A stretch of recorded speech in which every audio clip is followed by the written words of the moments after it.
Bonjour et bienvenue dans cette nouvelle web-série proposée par Chendukua. Aujourd'hui, nous allons à la rencontre du rédacteur en chef de Rendez-vous en terre inconnue, Franck Desplanques, pour parler de ses rencontres avec les peuples autochtones.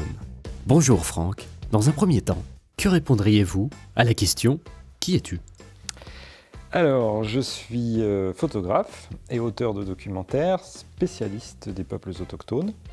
Et en ce moment, je suis le rédacteur en chef d'une émission qui s'appelle Rendez-vous en terre inconnue. À quelle occasion avez-vous rencontré les peuples autochtones ? Ma première rencontre avec les peuples autochtones s'est faite chez les Nénètes, en Sibérie, il y a bien 25 ans de ça.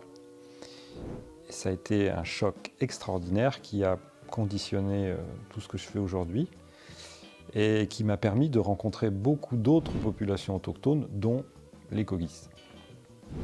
Et est-ce que ces rencontres vous ont permis de changer votre regard sur le monde ? Oui, les rencontres ont changé mon regard sur le monde, mais pas seulement mon regard sur le monde, mais elles m'ont transformé.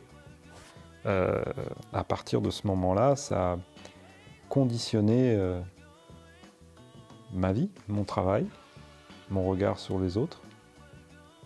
Et aujourd'hui, je continue à apprendre grâce aux communautés autochtones. Et est-ce que vous auriez un exemple concret de changement, soit via votre quotidien, soit via votre métier ? J'ai l'impression qu'il y a déjà une vraie curiosité ou acceptance, et acceptance de la différence des autres, et surtout essayer d'avoir la plus grande humilité possible. C'est-à-dire qu'à chaque fois, pour chaque nouvelle rencontre, repartir à zéro, reconstruire, réapprendre à voir l'autre en étant le plus ouvert possible. Selon vous, quel est l'intérêt d'un dialogue avec ce type de société ? Justement, c'est cette différence qui est extraordinaire. C'est ce qu'elle déclenche. Aujourd'hui, chacun d'entre nous peut trouver chez les peuples autochtones ou les minorités ce qu'il cherche. C'est comme, pour moi, elle se présente comme un miroir. On a envie de spiritualité, on aura tout ce qu'il faut pour se pencher sur cette question.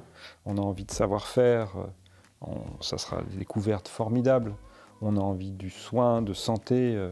Elles ont des techniques, ou en tout cas, oui, des techniques qui sont forcément intéressantes.